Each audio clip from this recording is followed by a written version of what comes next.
Okay, as we all know, we are going to look at and learn spiritual warfare today. Let us start with a couple of questions. Yeah, yeah.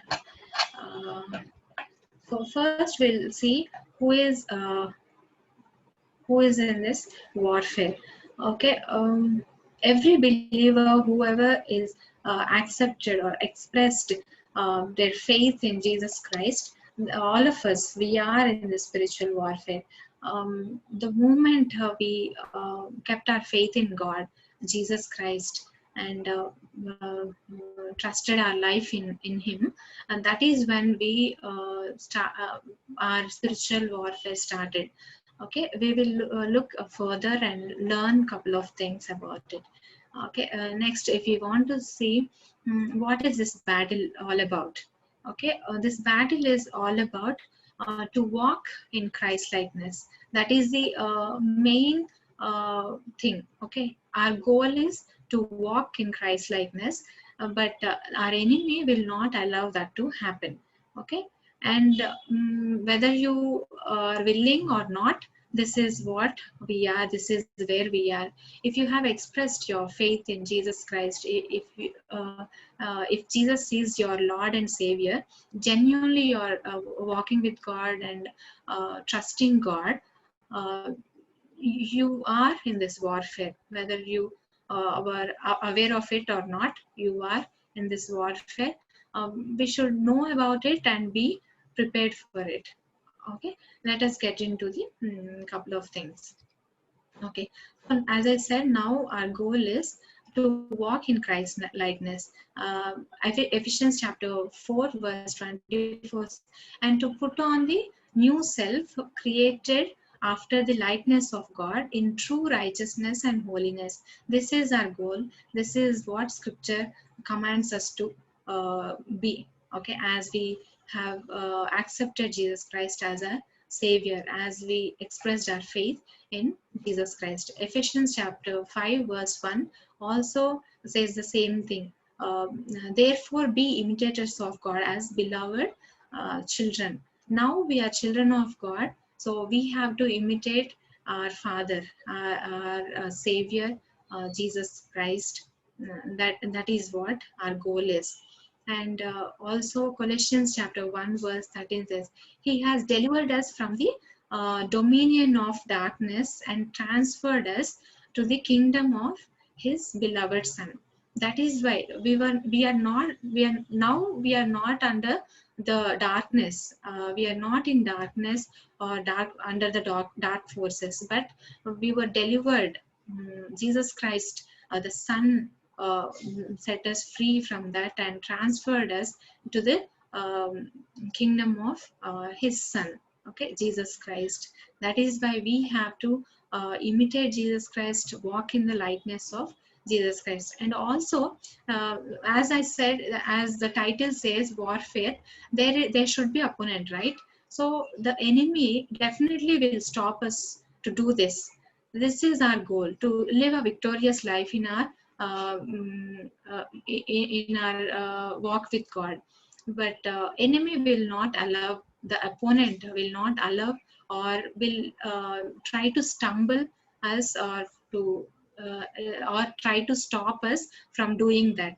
Okay, because we are once under dominion of darkness. Now we are under Christ, under we are in the kingdom of God. That is why enemy will not like it, and he will try all possibilities to hinder us, to stop us, to achieve our goal. And also Ephesians chapter 5 verse 8 says, for at one time you were darkness, but now you are light in the Lord. Walk as a children of light. Okay, so once we were in the darkness, now we are no more belong to the darkness. We belong to light. So we have to walk as a children of light. We have to walk in the likeness of Christ. That should be our aim. Definitely, our enemy will try to hinder it. That is why it is called a warfare. Okay, it is a battle. That is why it is a battle, it is a warfare.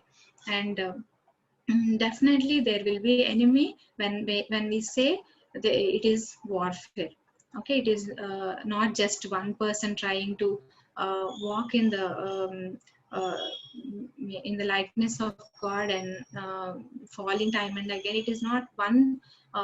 We are the only ones struggling like that, but there is an enemy. His influence also is there. So there is a struggle, constant battles, constant war is happening. We should understand this thing in our lives so that we may live a victorious life. Okay, that is the main thing we should learn and focus as we listen this whole sermon. As I talk, you be in the attitude of prayer. God will speak to you and He will help you to understand these things. Okay, maybe some of the things you know already, some of the things you need to see it in the context, all those things. God will help you as you be in the attitude of prayer. Okay, as you listen. uh, okay, so this is why we need to walk in the Christ likeness, and this is our aim. And opponent will definitely stop us and try to hinder us. That is where we are. Okay, we are going to look at this whole thing, the spiritual warfare, from book of Ephesians, chapter 6, verses 10 to 18. Okay, in this passage we are going to see all the things, what is enemy is doing, and what is God saying, what is our adversary, our enemy, and what is the armor God has given to us, and the alertness as a warrior, how we need to be alert. These are the things we are going to look at in this passage. As we look into this passage verse by verse, we will understand these things, and pay attention. God will help you to understand. Before we get into these things, let us understand few things about the book of Ephesians. Okay, it is written by Paul when he is in the imprisonment of Roman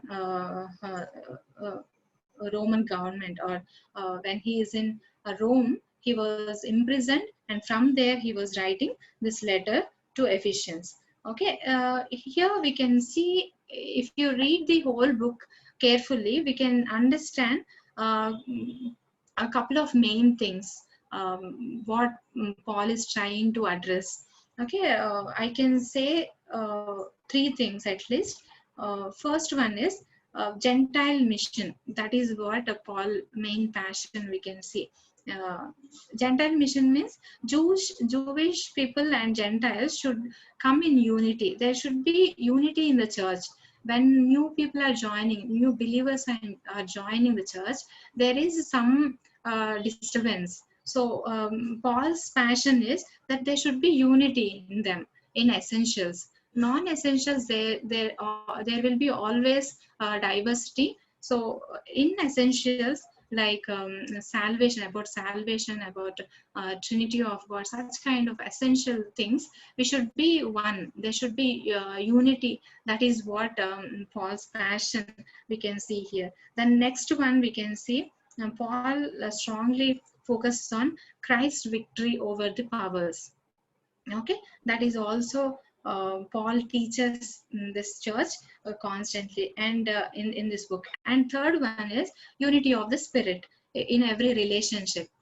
That is also he addresses. Basically, these are the main things you see as you read this book of Ephesians. Okay, these are the main things. Keep these things in your mind. It will really help you as we go further. Okay, and this part which we are going to see is the concluding part. Okay, Ephesians chapter 6 verse 10 to 18 is the concluding part of the letter.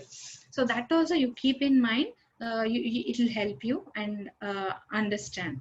And all the main part of the book will be we are regarding, or our passage context will be from chapter 4.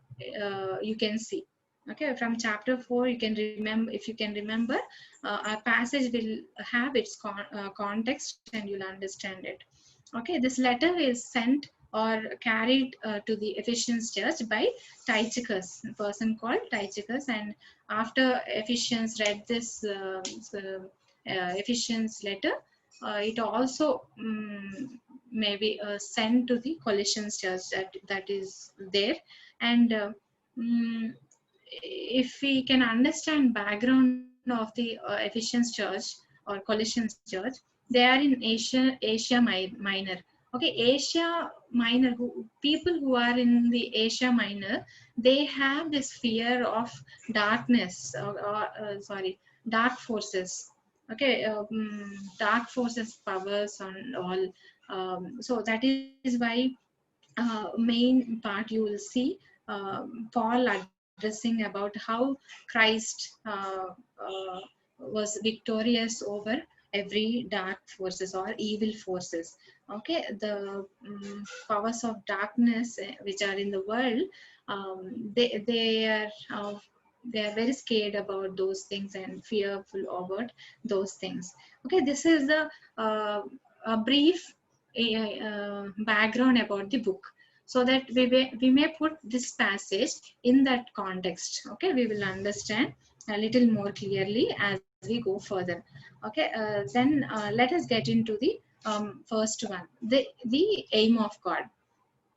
Okay, the verse 10 says, finally be strong in the Lord and in the strength of his might. This is how the verse starts, our passage verse starts. As I said, it is a concluding part of the letter. So Paul is saying finally. He said all the things whatever he want to say in previous verses and chapters, and now in this sixth chapter verse 10 he is saying, finally, be strong in the Lord and in the strength of his might. Let us understand what this means. Okay, first one, being strong in the Lord. In 2 Timothy chapter 2 verse 1, it says, you then, my children, be strengthened by the grace that is in Christ Jesus.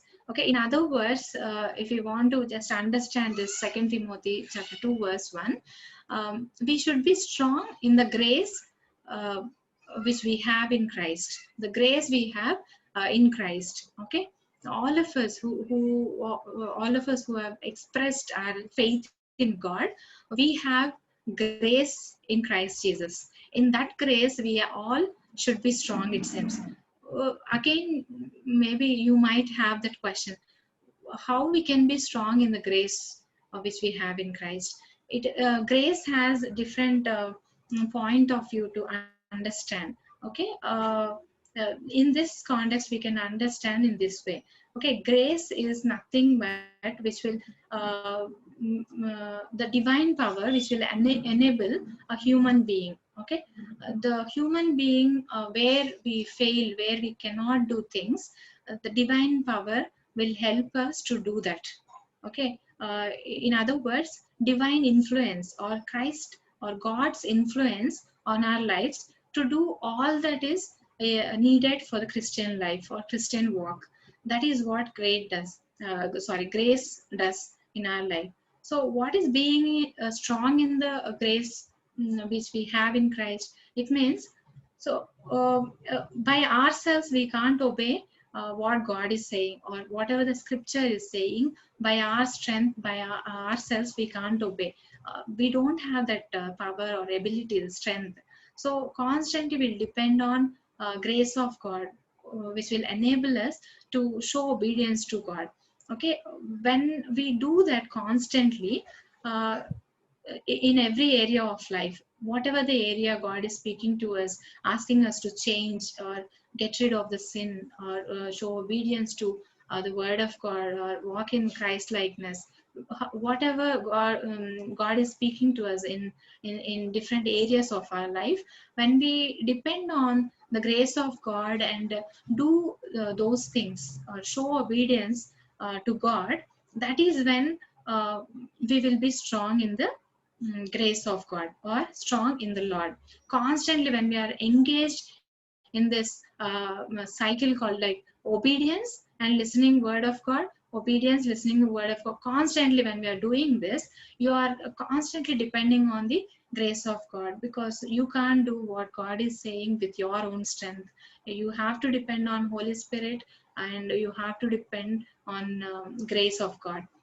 So when you are active in that activity of showing obedience to God and lead walking with God, you will be strong in the Lord. That is what it means. That is what we can understand in this context.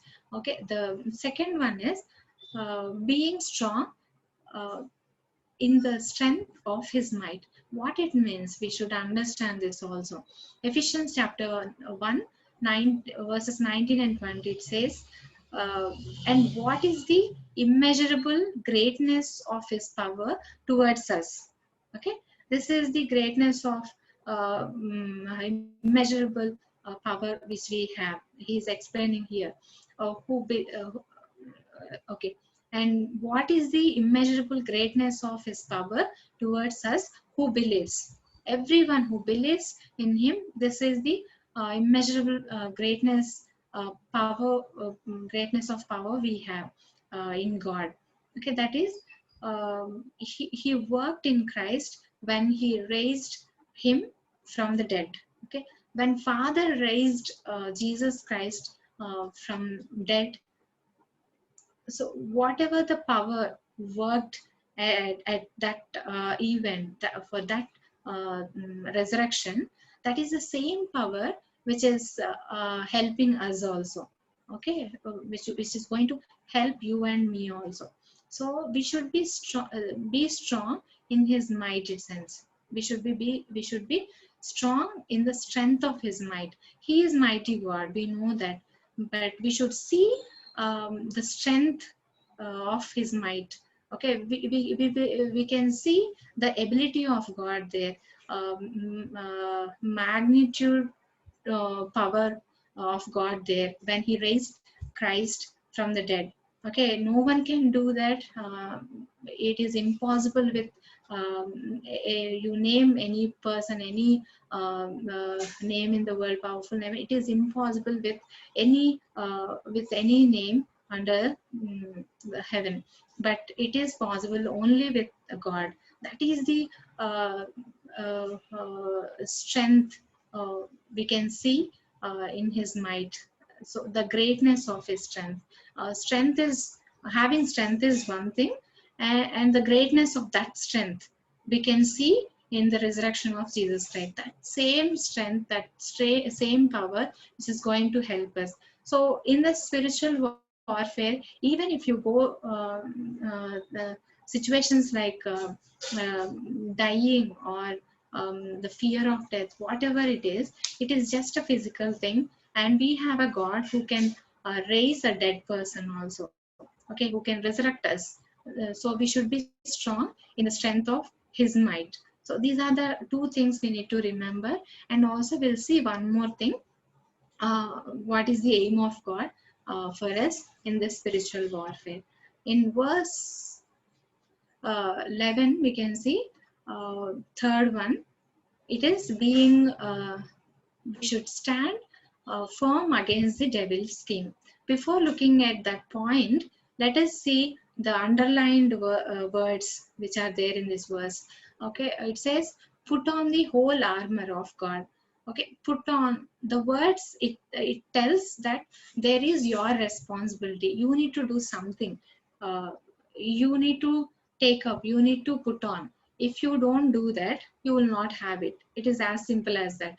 So it is your responsibility, or God is commanding, put on.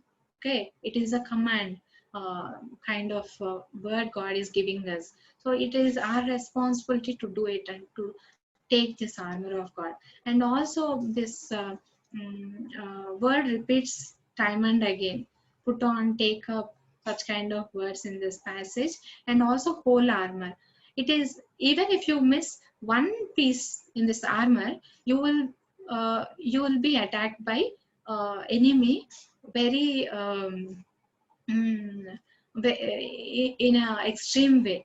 He will try all everything possible to attack you and to destroy the things what you were trying to overcome with the strength of God, with the grace of God, and he will try to hinder your path in a in any extent. He will go to stop you. So that is why every piece in this armor is very important. So we should not miss even one thing. So it is whole armor of God. And if we can go and see the third point, stand against the schemes of the devil. That is the third aim of God in this passage for us in this spiritual warfare. Okay, stand firm against the devil's schemes. Let us understand this thing also little detailedly. Okay, yeah. So, how we can stand firm against the enemy? It is just simple one. We no need to do anything. We have to hold on our ground very firmly. That is what, stand firm. Okay, against. These are the three words you remember. You have to stand firm, uh, uh, and you have to be against this enemy. Many times, without our awareness, we will go along with devil, and we will not stand firm on the ground or on the teachings which God has given to us, or the apostles teachings which we have. Okay, from the beginning what we are listening, we will not stand on that ground firmly. Many times we will be falling down. We will cooperate with the devil. We will not stand against. Okay, it is very important we should stand against the devil.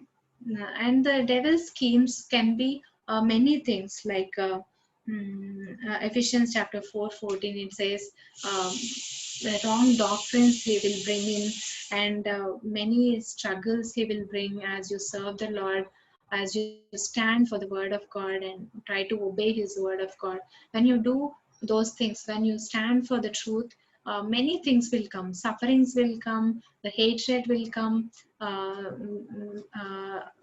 many things will come. You can see those things in 2 Corinthians chapter 6 verse 4 and 5. Okay, people will dishonor us, slander us, and um, uh, they will mock us. They'll different things will happen. Okay, we should be standing firm, and those are some of the things. And also the other thing which will come into our lives without our knowledge, those things also we will look at as we progress in this passage. Okay, these are the three main aims we can see, which God has for all of us. We have to be strong in the Lord, and we have to be strong in the strength of his might, and we have to be stand firm against the devil schemes. Okay, whatever the schemes he will bring. Schemes means simply it is the thought process. He will have a thought process to pull us down, so that we may not be strong on the truth. We may not take a stand strongly on the truth. All those things Satan will try to do. Okay, I will read this one verse for you, then we will move on. Ephesians chapter 4:14. So that we may no longer be children, tossed to and fro by the waves, and carried about by every wind of doctrine, by human cunning, by craftiness in deceitful schemes. Okay, this is what uh, the scripture says. And if we also see 2 Corinthians chapter 11 verse 3, I will read it for you, from then we will move. But I am afraid that as the serpent deceived Eve by his cunning, your thoughts will be led astray. from a sincere and pure devotion to Christ. So Satan or the enemy's plan is uh, to move us from that sincere, pure devotion to God. Okay, when we commit ourselves to Jesus Christ, to walk sincerely with pure devotion to Jesus Christ, Satan doesn't like it, our enemy doesn't like it. He will try to move us from that stand. Okay, that is what his whole purpose and his whole plan.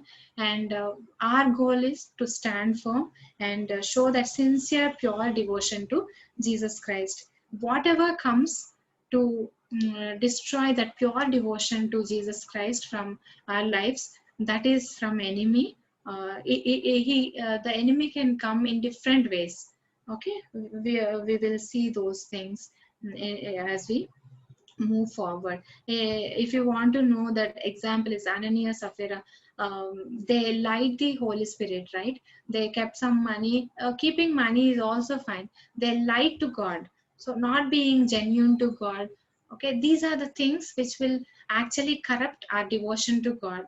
We will not show that pure and sincere devotion to Jesus Christ. If we are not genuine to God in our devotion, if we are not sincere to God in this devotion, towards a devotion to God, we have already fallen. We are not standing against the enemy. Okay. So remember these things. If you have any questions, you can ask later. Please write it down, and we will try and see at the end. If I know, I will answer. If not, we will take others' help also. So Satan definitely will try to disturb our devotion to Jesus Christ, and with the different schemes he will come, with different thought process he will come, because he is crafty. So he will come with different ways to destroy our devotion towards our Lord Jesus Christ. That is one thing, and with that we will move forward to the next session called the adversary. If you haven't heard this word, I just took for the just to get alphabet A. We can take it as a opponent, the opponent, or the enemy. We can understand our enemy. Who is our enemy? What he is? He looks like. We can see. Okay. Okay. Let us get into understanding our opponent. Ephesians chapter 6 verse 12.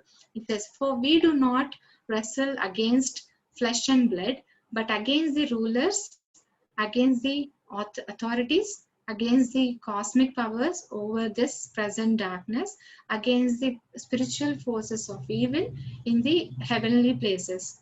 So this is how uh, mm, described about our adversary or our enemy. Okay, we can see the underlined words or phrases. Okay, it says, "For we do not wrestle." That word itself tells something about this war. Okay, it is one on one. Okay, there is no time for us to be on light note or relax. Okay, constantly we are hand in hand or one on one. Okay. If you relax, you will be defeated. Okay, that is the tension is there in this battle. If you can really understand, it is like that. Okay. And moving forward, it says we are not wrestling against flesh and blood. Okay, wrestling when I was reading this verse, this picture came to my mind, like the wrestlers, we see wrestling programs in the TV. They will be one on one constantly till they win over the other person. When the opponent is down and our hand is on their neck strongly, that is when it is declared that is we are winners. Okay, right? That is that kind of war we are in. But it is not with flesh and blood, it seems. Okay, we are not doing it with flesh and blood. What it is, that means a human being, no human being is our enemy. That should be very clear in our mind and heart. Most of the times we fight with many people, right?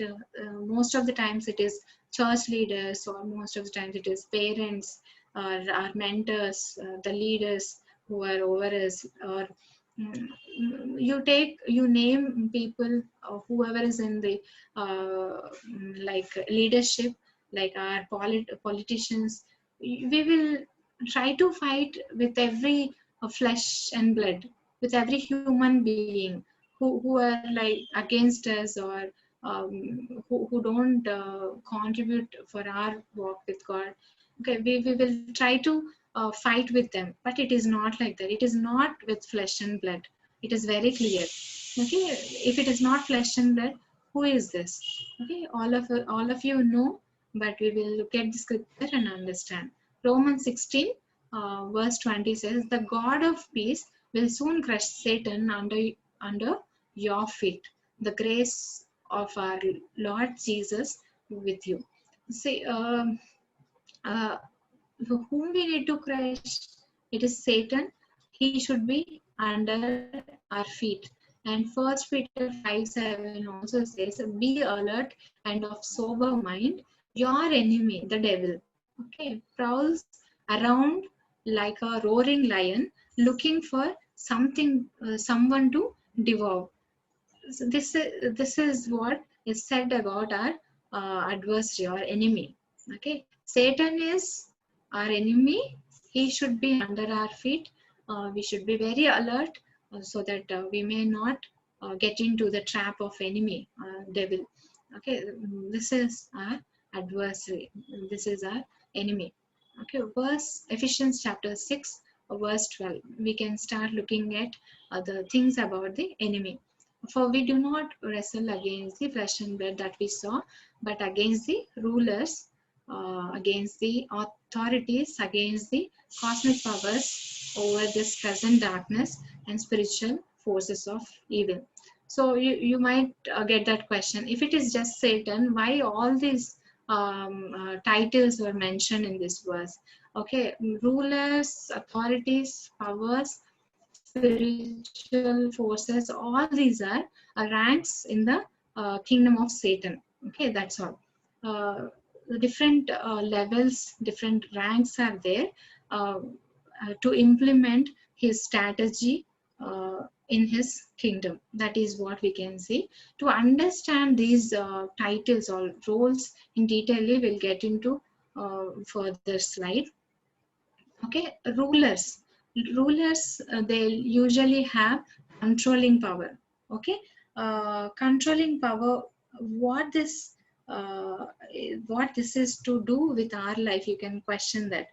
So uh, this this rank, whoever is assigned for this rank in the kingdom of Satan, they will try to control. Or in our life, if we want to apply, uh, uh, whoever is under the ruler of the devil, like they will be completely influenced by his the demons, whoever is working for this. Okay, everything will be completely under them. Okay, they will influence completely. That is what we can see. That is why in the scripture also we can see that this God of this age has blinded their eyes. They can't see anything. That is how the rulers in the kingdom of darkness, the Satan's what is it? Satan's the angels, fallen angels will do. Okay, they will completely take people under their control and rule them. They can't see anything else. So we should not allow this to happen in our lives. We should not allow an enemy to control us. So again, I want to ask one more question. Why in the scripture these four titles were mentioned? So when I questioned that, I understood one thing. In every level, we have to stand against the enemy. In every level, um, uh, uh, we have to wrestle with this enemy. That is why it is mentioned. Even ranks are mentioned in this verse. So when Satan is trying to control us or influence us completely, we should not fall for all those things. Okay, we should not allow it to happen. We should be very strong there. And next one is authorities. Authorities, they can enforce the obedience for what he stands or they stand. Okay, in this rank, demonic powers, they usually what they do is they will build our belief system with lies. Okay, lie about everything and anything. If enemy can build our belief system on a lie, he can easily enforce us to obey to that lie, be it anything. Okay, one wrong doctrine it can be, or if we go to non-Christian circle, a wrong ritual, okay, which doesn't have any thing to do with the true living God. Or after coming into the faith in the Lord also, some things will continually carry, right?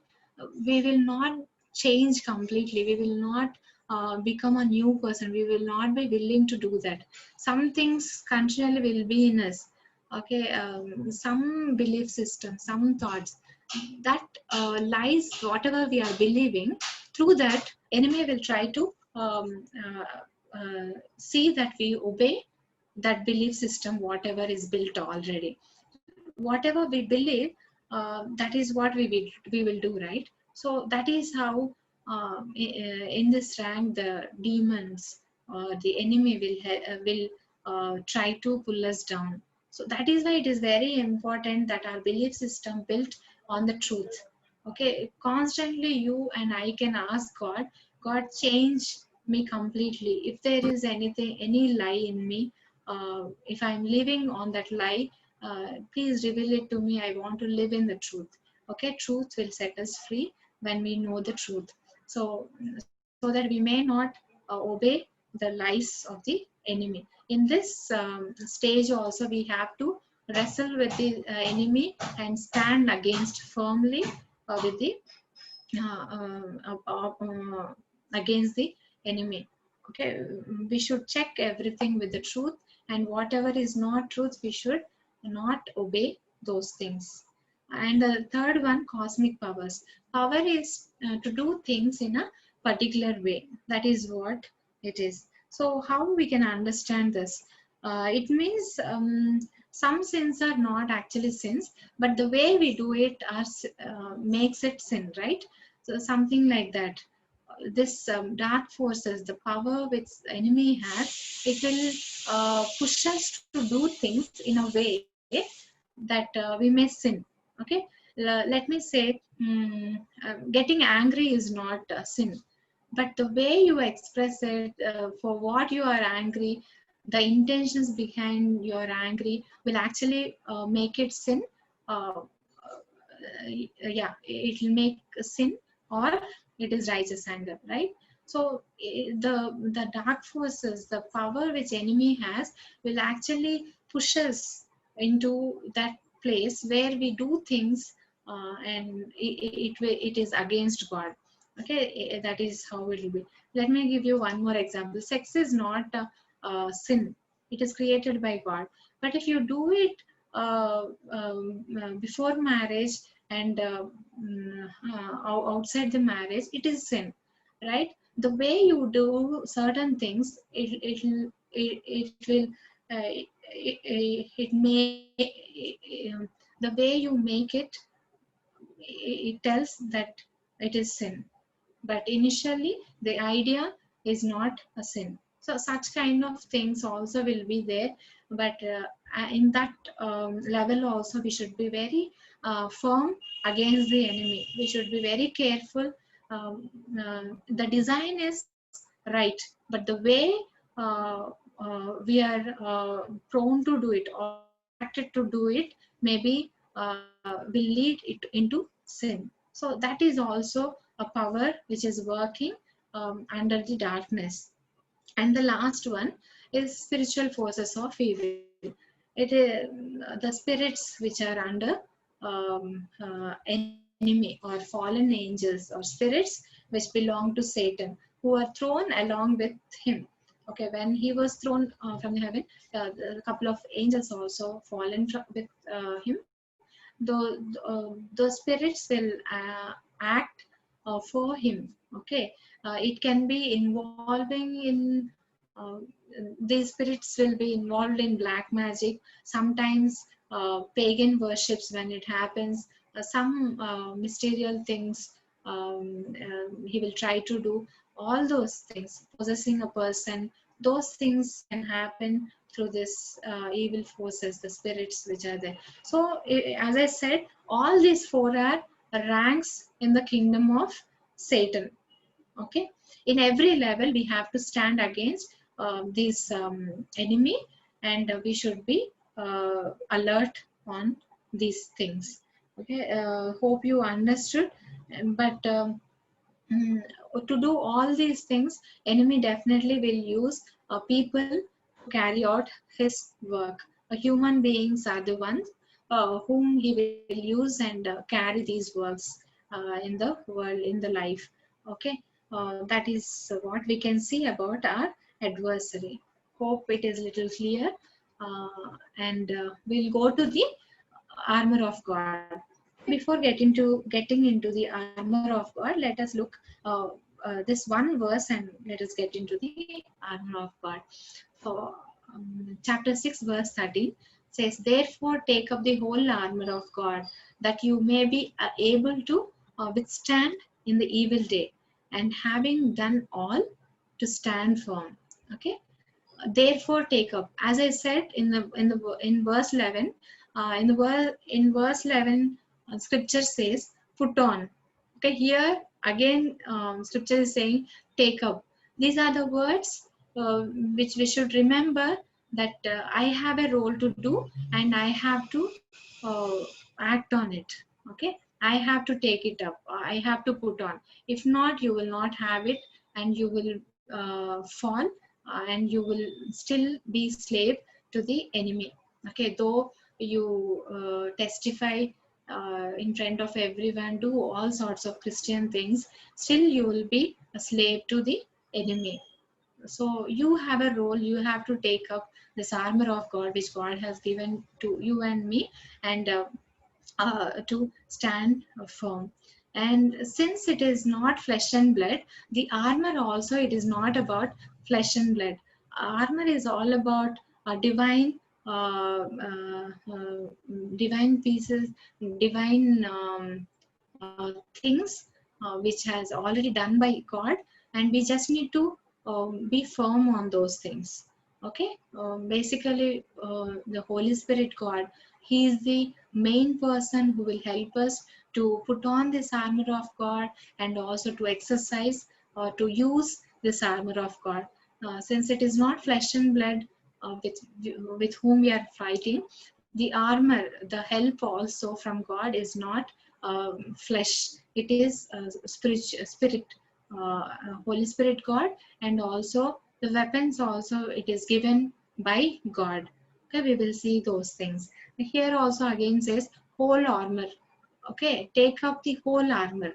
Don't miss even one. As you listen, you check yourself what is lacking and work on those things and ask God's help. God will help you. Okay, then scripture says that you may be able to withstand. Okay, why we need to stand? To fight with enemy? No, it is not like that, but it is to do the will of God.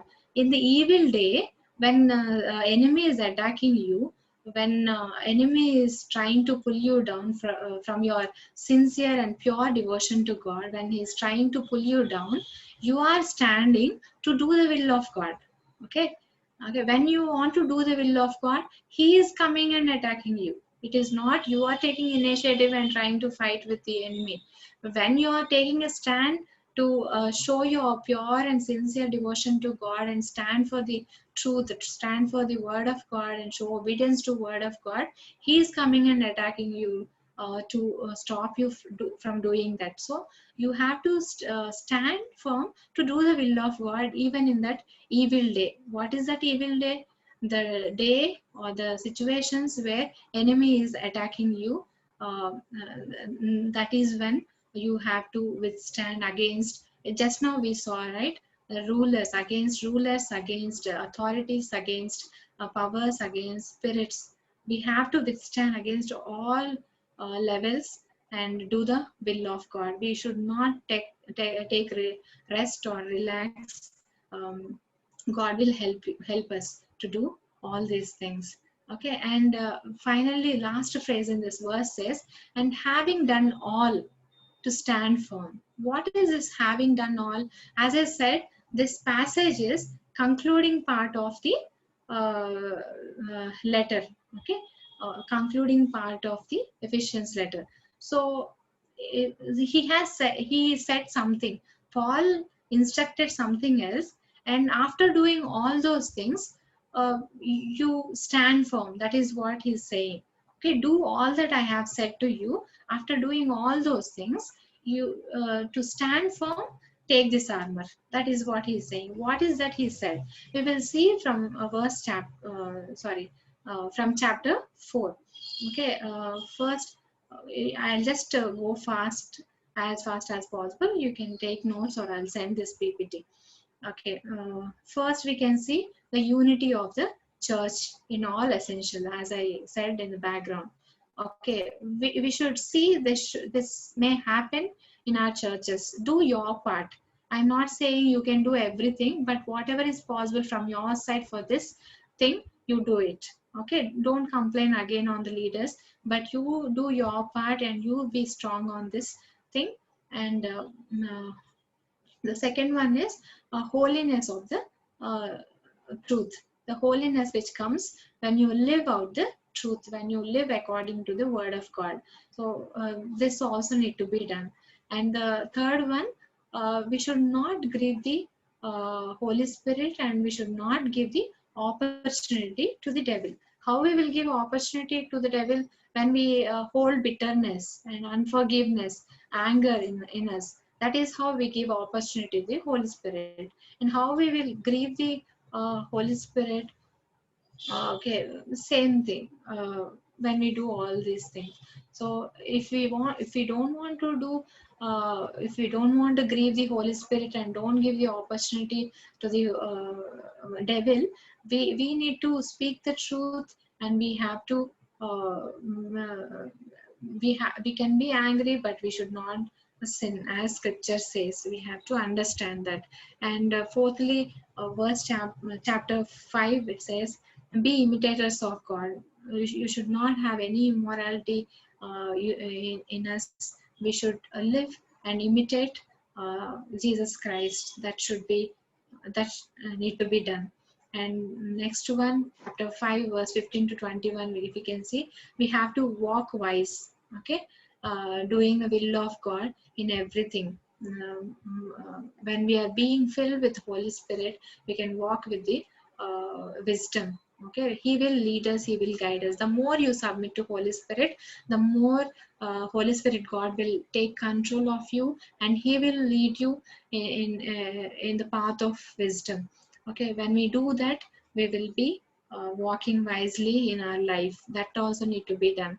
And then family unity need to be there. In all relationships, we need to be in unity. Okay, parents and children, relationships, and whatever the relationships you have in the family, you need to have that unity and peace relationship with one another. That is the thing. And last one are slaves and masters. Chapter 6, verse 5 to 9, we can see Paul's concern is slaves and masters also should have a peaceful relationship, good relationship, which will glorify the Father, the Lord Jesus Christ, and God, the head. Okay, so after doing all these things, you will be able to stand firm against the enemy. That is what Paul is trying to say. As I said, it is a concluding part. We are looking at this passage is concluding part of the Ephesians. So he is referring what he has already said. Having done all, this is what all you need to do. Then you will be able to stand firm against the enemy. Okay, uh, that is what it is. So if we want to say in other words, this is bodybuilding. Okay, in a wrestling, or if we see as a soldier, you have to have good body build, right? You have to have a strong build in your body. If not, even the armor is strong, you can't stand. Okay, vice versa also we can say. If we have all these things and we don't have armor of God, we will be wounded. Okay, both are important. This chapter 4 to verse 6, sorry, chapter 6 verse 9, all these instructions which Paul has given, it is like building our muscles, building our body strong, so that finally we may put on the armor of God, um, so that it will help us to stand firm. Okay, our body need to be strong, and armor also will give us a lot of strength to stand against the enemy. So let us get into the armor of God, the pieces which God has given in the armor. Okay, each piece we will see individually. I will finish soon as possible. Uh, Let us focus on the scripture. Okay, verse 14 says, "Stand therefore, having fastened on the belt of truth." The belt of truth we will see, and then we'll come to the breastplate of righteousness. The belt of truth means the doctrine of Christ. Okay, truth about Christ. It is the person of Jesus Christ, that he is fully God and fully human being. Okay, and that the person of Jesus Christ, the truth about the person of Jesus Christ should be in us strongly and firmly. We should be convicted about those things. And atonement, what caused it, or is it necessary for Christ to die on the cross for us, and the death of Christ on the cross. About these things we should be very firm, and we should be convicted. The truth should be rooted in our heart and mind. And third one is resurrection and ascension. And the doctrine of resurrection should be clear in our heart. We should not be drifted away from the apostles' teaching. Whatever God has given to us about these things, those truths should be strong in us. That is also comes under doctrine of Christ, and also office of Christ, how he is a prophet, or his priesthood as a king, what he is going to do, how he is, whatever he does, he did, how those things related to these main things, his office, all these things. If you know the truth about these things, and you, if you are firm on those things, you and I will be strong enough. Okay, if we see a Roman soldier belt, it is a strength for the soldier. Okay, that is the main strength for the soldier. It actually holds the soldier garment tight, and when he is fighting, or when he is in the war, the cloth which he is wearing will not hinder him. Okay, so this belt will actually tightly hold his garment. Okay, and also this belt will hold the holder of the sword. Okay, this is very important thing in Roman soldier, uh, when he is in the war. In the same way, it is very important in our spiritual life. So when you are firmly rooted in these truths, it will actually give you a lot of strength, and in your spiritual life it gives you a lot of strength, and actually it holds the word of God where in clarity. Okay, so it is very important. You might ask me, what is that garment? We have the garment of righteousness of God. Okay, it will be on us very carefully and tightly when we have this doctrine of Christ clearly. Okay, the righteousness of God will be in place on us when we are clear on the doctrine of Christ. If not, the garment will hinder the soldier and he can't fight. Okay, if you are not sure about these things, okay, about these truths, you will fall. You will not be able to stand. You will question your righteousness. I'm doing so many sins.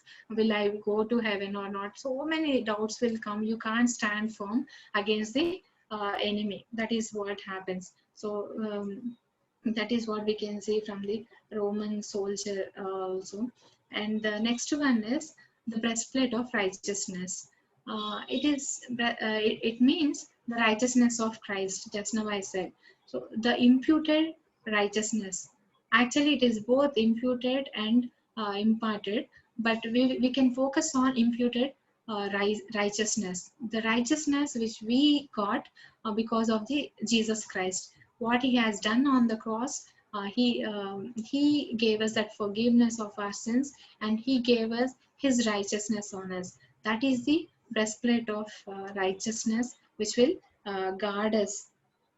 Okay, as you know, the breastplate, if you can see in the image, it will cover the vital organs of the soldier, right? The heart, lungs, the main part, the vital important organs of the soldier, it will guard. In the same way, uh, in spiritual life for us also, righteousness of Christ will guard us. Okay, whatever the attacks enemy is trying to bring on you or towards you, you will be able to withstand if you are convicted about this and if you are sure about this thing.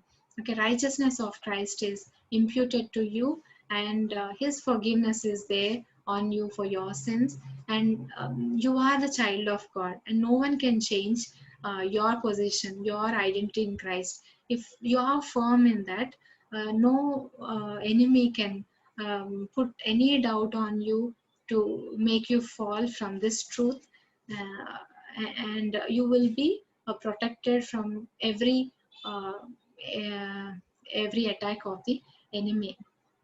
Okay, then we will go to the third one, and as shoes for your feet, having put on the readiness given by the gospel of peace. Okay, so next piece in the armor of God, it is shod with the gospel of peace. Okay, the gospel which gives us peace with the God, with the Lord. This is what it means. And the peace which we are having with God will act in the spiritual warfare where we are in. It will act as a shoe. Okay, it is very important part in the soldiers armor, because without shoe it is not possible for the soldier to move on, because in those days enemy used to put many traps and mines and which are very harmful for the soldiers. Okay, when they're walking, those things can hurt them. Okay, it can stop them to progress in their war. Okay, those things can happen. Those things are there. So it is very important for the soldier to have their shoe. Okay, the soldier's shoe in Romans, it is usually made with nails. Okay, under his shoe there will be nails, so that it will help the person to stand firm when he's fighting, wrestling with the enemy. Okay, and also there will be a smooth sole which will help the soldier to progress in his walk. Okay, it will not hurt the person, hurt the soldier, but it will help the person's soul to continue to walk. But the down part will give him a good grip to stand firm on that ground. That is what we can see. And any danger a soldier can cross because of the built, the way the shoes were built.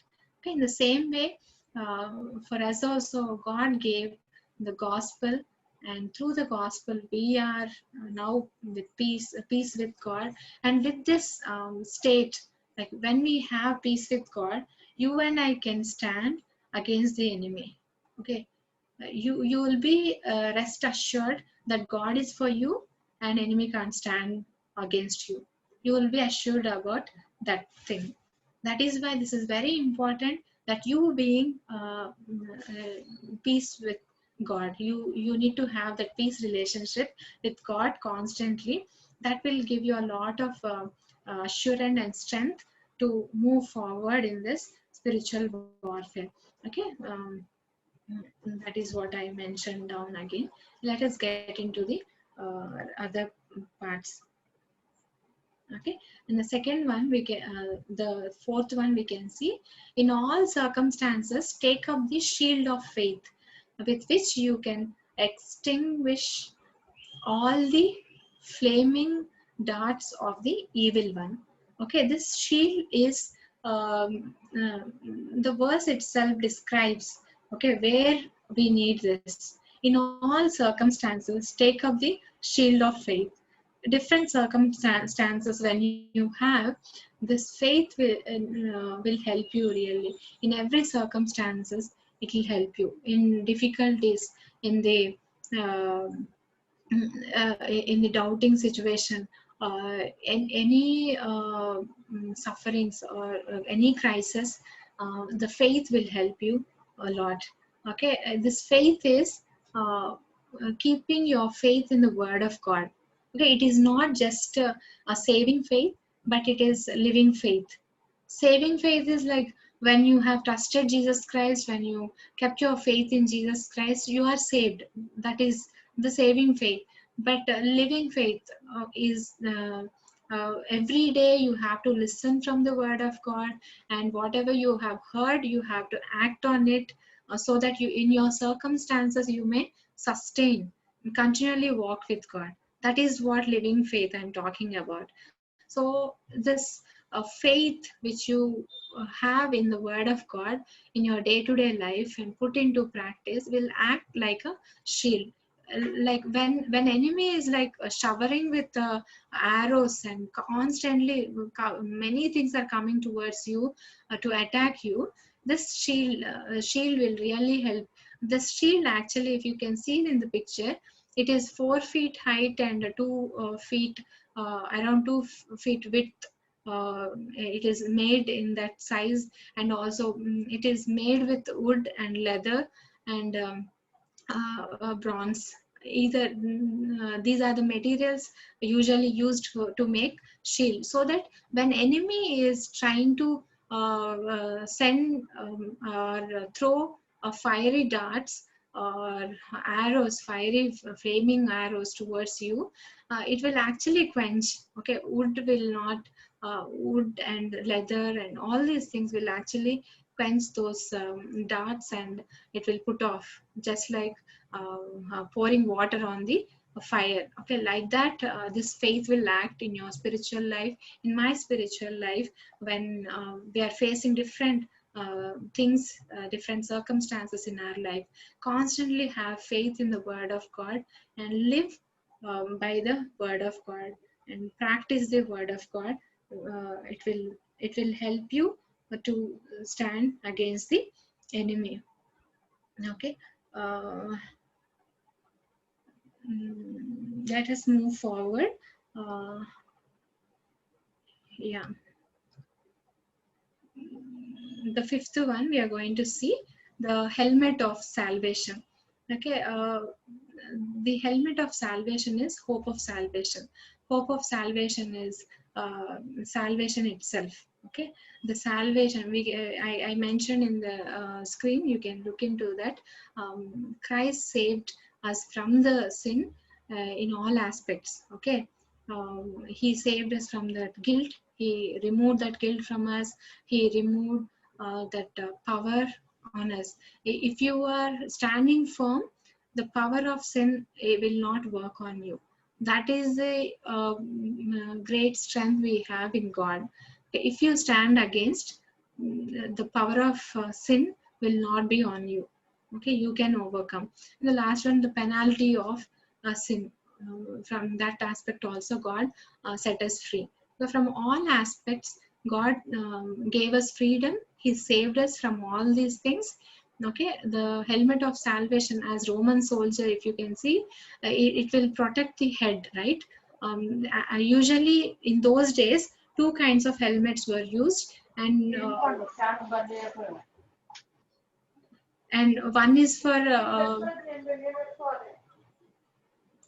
okay, one is for the person who will fight sitting on the horse, while one person is the one who walk in the ground and fight with the enemy. Okay, so the two helmets, if you can see, it is mm, it is said uh, infantry. That is the helmet, that is the kind of helmet is used for the person who is on the ground and fighting with the enemy on one. So for this helmet, they will have a strong rim around their neck, so that they may be protected. So what we can learn from this, okay, the helmet will actually protect your head, your thoughts about your salvation. Okay, if you are sure about the doctrine of the salvation, you will you will escape, and you will easily stand against the enemy who is trying to push you down. Enemy may question you, are you have done that. Okay, he'll try to you sinned in that way. Yesterday you sinned. You are thinking in that way. You are thinking in a sinful way. So he'll try to bring that guilt again, and also he'll try to make you weak, that you may not overcome sin and all. And also he'll keep bringing that penalty you have done. Will you escape really from the wrath of God? All those doubts he will bring constantly to our mind. Okay, if we are not strong and firm in the truth what God has given to us, you are saved from all these things, and it is said by God, and no one can change his word, his sentence. That is your state, and you be firm on that, and Satan will not come to you anymore. If you can firm in those things and submit yourself to God, word says he will flee from you. Yeah, that is what happens. So be strong in these things. And we saw till now five pieces in the armor of God. Okay, all those are for defense: the belt of truth, and breastplate of righteousness, and shield with the gospel of peace, and shield of faith, and helmet of salvation. All these pieces in the armor of God uh, will help us to defend ourselves. It helps us to be protected from the enemy. The last one we have, we will see that, and we'll get into the final one, we'll close. Okay, the last one is the sword of the Spirit. And take the helmet of salvation that we saw, and the sword of the Spirit, which is the word of God. We all know, okay, word of God will act in our spiritual life as a sword. Okay, when you need to give a counter to the enemy, word of God is the only weapon we have in our hands. Okay, it is again not for us. We need to learn the word of God. We need to hide the word of God in our hearts, and Holy Spirit God will help us to use, or he will use to where to use, when to use, how to use. If we use it, is you will not see any power. But when Holy Spirit God enables you, or when Holy Spirit God uses the word of God, it will be so powerful, just like a sword, two-edged sword. Okay, we can see a Roman soldier, and they will mainly they use two types of swords. One is gladius, one is spatha. Okay, but gladius is the one we are going to look at today and understand. It is two-sided, uh, two-sided sword, it seems, and it is used very often, and the size of it is 40 to 60 centimeters length. That is how it is made. And it is very different components were used to build this kind of sword, it seems. Okay, like different parts are there. Very complicatedly, it is. It will be built. Okay, the handle, the revert, the knob, and the everything, whatever is there, it is built very carefully, and it is complicated one. That is how it is created, and it is both strong and flexible, it seems. That is that kind of sword they used to use. Okay, blacksmith, they used many steels and to build this sword. Okay, it is not the simple one. Okay, that is how it is made, for so that the Roman soldier may stand and win over the enemy. In our spiritual life also, word has a lot of power, if we know it in clarity. Okay, if we know it in clarity, it has a lot of power when Holy Spirit God uses. So it is important that we learn the word of God. We have seen all from past 2 months, we have learned how we can study the word of God. Apply all those things. Those things will really help you to have a powerful weapon in your hand. When the Holy Spirit God want to use, he will use it. Okay, if you don't study, if you don't understand the word of God, you will not have it. As I said in verse 11 and also verse 13, I think, we have to take up, we have to put on. If not, you will not have it. So you need to exercise all these things. You need to learn all these things to put on these words. If we want to see an example in Jesus' life, when he is facing the temptation, when enemy is trying to attack him, he used the word of God. In right time, right word he used, and the enemy was not able to stand against him. He ran. The last one we will see, the alertness of warrior. Okay, how a warrior should be alert after putting all the armor of God. How we should be alert, we will see this verse and close.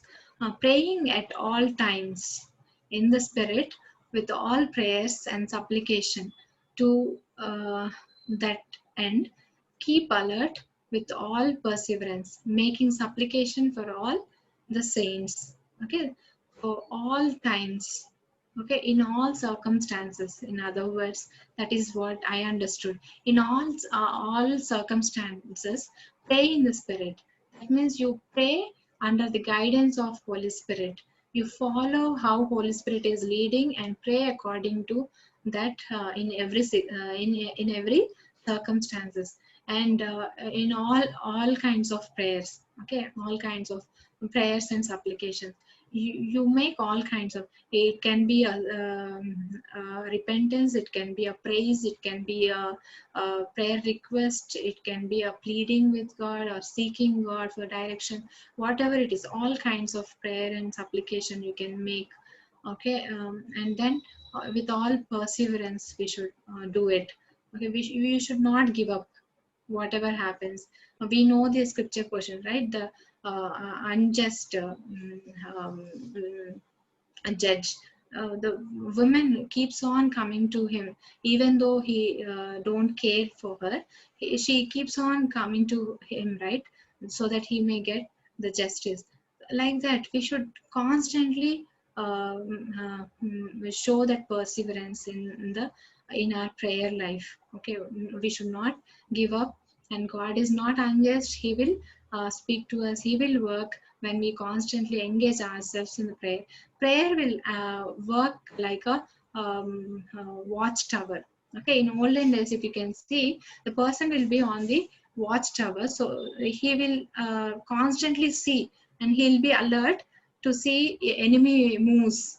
Okay, how he is planning, how he is taking forward, how he is trying to attack the nation.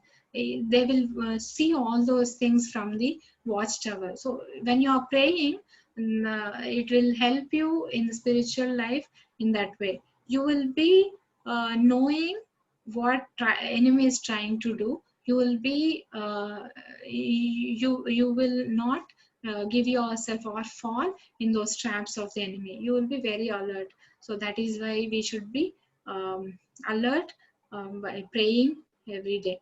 Okay. As I said before, uh, it is for human heart. The war is for human heart. Uh, you want to walk in the likeness of God, and Satan want you to be under him. That is the to whom you will give your heart. That is the war, okay, happening here. So you know what is right, and you have to be on that ground firmly. Okay, finally, we can take some questions if you have. We will pray and close this. And you might wondering, like, what is this? You said all those things rightly, Akka, whatever is mentioned in the scripture. But we thought if spiritual warfare means some demons and all those things. No, no, it is not at all that. Okay, demons possessing others. That is, we don't see that in the scripture. Okay, this is the real spiritual warfare. This is what God says. This is what the warfare engaged, and constantly you and I should be aware of these things, and we should be on our guard, so that we may have victorious life in our walk with God. This is real spiritual warfare, and all other things are just external things just to deceive us. If you are strong in all these things, the other evil possess evil spirits possessing you, or doing some like some manifestations will not do anything. You will be strong, and you know what to do with all those things. Okay, this is the real spiritual warfare. Hope you understood. We will pray. If you have any questions, we will take for a couple of minutes, then we can close. Okay, let me pray and we will close. Our Father, thank you, O God, for helping us to understand this passage from the book of Ephesians, O God, and understand what is spiritual warfare and what you have given to us, O God. You said it is not flesh and blood with whom we are fighting, O God, but it is dark forces, O God, and rulers, authorities, powers, O God. So you have given to us the divine armor, oh God, and you have given to us Holy Spirit to have it, oh God. You help us, oh God, to understand it more clearly in coming days, and we may see it clearly in our lives, so that we may constantly be firm on that ground which you have given to us, oh God. So that we may see victory in every battle we face in our life, oh God. Thank you, oh God, all that you helped us to learn, and whatever we missed, you please continually speak to us, lead us, oh God. I ask this prayer in Jesus' name. Amen. Thank you, everyone.